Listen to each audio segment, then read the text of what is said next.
প্রত্যেক মানুষের শরীরে পেটের ভিতরে এবং উপরের দিকে একটা অর্গান বা অঙ্গ থাকে, যেটাকে বলা হয় প্যানক্রিয়াস অর্থাৎ অগ্নাশয়। এই অগ্নাশয় বা প্যানক্রিয়াসে যদি কোনো ধরনের ইনফ্লামেশন হয় বা প্রদাহ হয়, তখন মেডিকেলের ভাষায় সেটাকে বলা হয় প্যানক্রিয়াটাইটিস। অর্থাৎ মানুষের পেটে থাকা অগ্নাশয়ে যদি কোনো কারণে কোনো ধরনের প্রদাহ হয়, তখন সেটাকেই বলা হয় প্যানক্রিয়াটাইটিস। এই প্যানক্রিয়াটাইটিস দুই ধরনের হয়ে থাকে, অ্যাকিউট প্যানক্রিয়াটাইটিস এবং ক্রনিক প্যানক্রিয়াটাইটিস, অর্থাৎ তাৎক্ষণিক তীব্র প্রদাহ এবং দীর্ঘমেয়াদী প্রদাহ। এই রোগের ক্লিনিক্যাল ফিচার্স বা লক্ষণ সমূহের মধ্যে প্রধান এবং প্রথম লক্ষণ হচ্ছে তীব্র পেটে ব্যথা।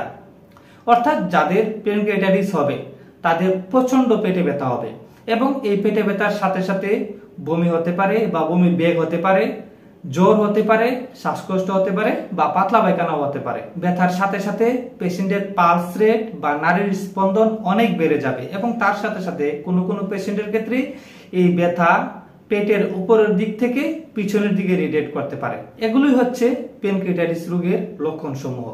এই লক্ষণগুলো যদি তাৎক্ষণিক এবং তীব্র আকারের হয়, তখন সেটাকে বলা হয় অ্যাকিউট প্যানক্রিয়াটাইটিস। এবং এই লক্ষণগুলো যদি কোনো পেশেন্টের ক্ষেত্রে তীব্রতা কিছুটা কম হয় এবং দীর্ঘমেয়াদী হয় বা কিছুদিন পর পর হয়, তখন সেটাকে বলা হয় ক্রনিক প্যানক্রিয়াটাইটিস। এবার আসি, এই প্যানক্রিয়াটাইটিস রোগ কি কি কারণে হয়ে থাকে। যেসব কারণে প্যানক্রিয়াটাইটিস রোগটি হতে পারে তার মধ্যে প্রধান কারণগুলো হচ্ছে গলস্টোন ডিজিজ এবং হেভি অ্যালকোহল ইউজ। অর্থাৎ যাদের পিত্তথলিতে পাথর থাকবে বা যাদের পিত্তথলিতে পাথর আছে, তাদের প্রায় 40% মানুষের ক্ষেত্রে এই প্যানক্রিয়াটাইটিস হতে পারে।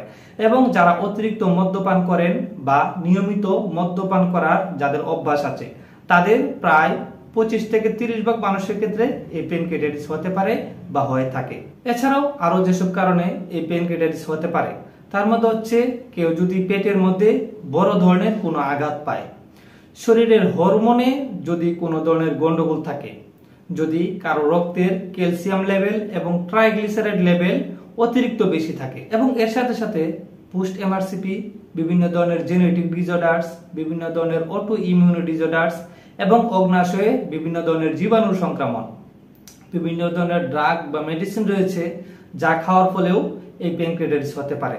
আর এগুলোই হচ্ছে প্যানক্রিয়াটাইটিস রোগটি হবার কারণসমূহ এবং লক্ষণ বা ক্লিনিক্যাল ফিচার্স।